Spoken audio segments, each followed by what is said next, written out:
let's go to Brock. So this was a big game for Brock. Kyle Shanahan said he was 100% healthy. Brock Purdy said he was 100% healthy.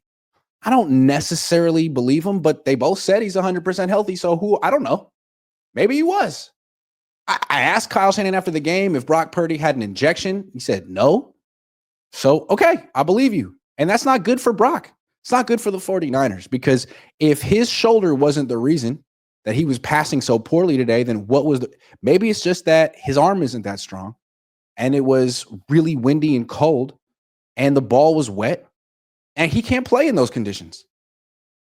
I was driving out here, took an Uber with John Dickinson of KMBR, and I said, John, how many times do you think the ball's going to slip out of Purdy's hands today? And he said real quick, well, over-under is 1.5.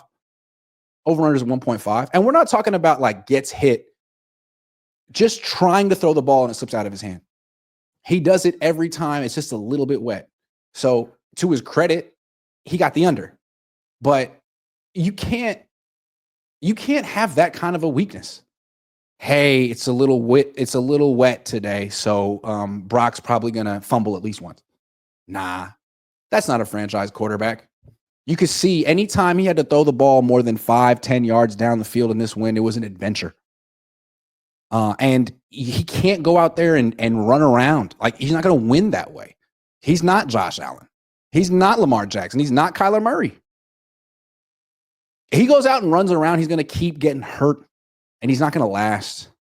And really, I think he's gone about as far as he can go with this team. I mean, they won a lot of games with him making $900,000 a year.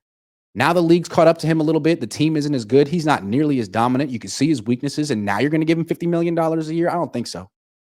So it's bleak. What do the Niners do at quarterback? Going into the season, they thought, like, we'll have to worry about that position for a long time. Sure, Kyle Shanahan can't coach it or scout it. If they ever had to find another quarterback, he'd be hopeless, but it doesn't matter. We got Brock Purdy. We're going to make him one of the highest paid players in the league. Not anymore. I'm not saying trade Purdy or cut Purdy, but like, you got to bring in someone else, whether it's in the draft or it's in free agency. Bring back Sam Darnold, not Kirk Cousins. Definitely not Kirk Cousins. But when Sam Darnold's having a better season than Brock Purdy, that's alarming.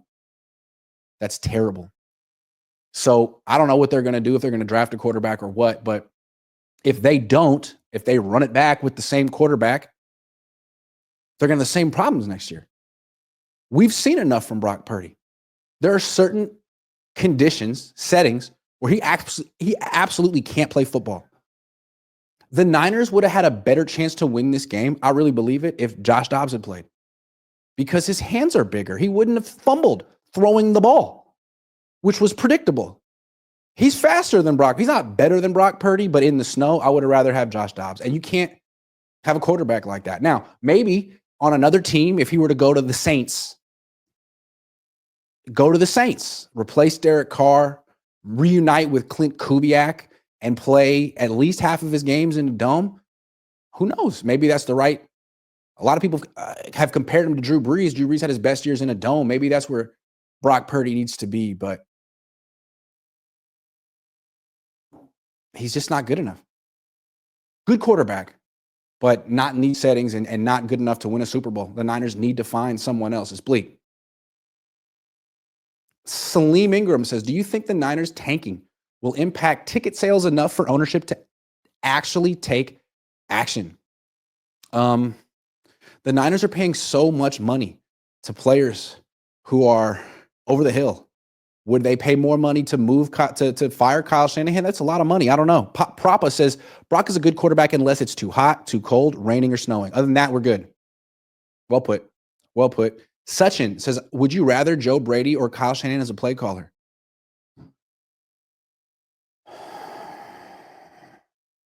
I mean, Joe Brady was way more creative than Kyle in this game. Joe Brady called a pass for Amari Cooper, who lateraled it back to Josh Allen. Like, where is the fun in Kyle Shanahan's play design and play calls? Like, it's not there anymore. What was the most interesting, unique, unusual play design, play call that the Niners ran today? I'll talk to you about his cute stuff in a minute. El Cortez says, Juice and Debo got to go. Sorry, not sorry.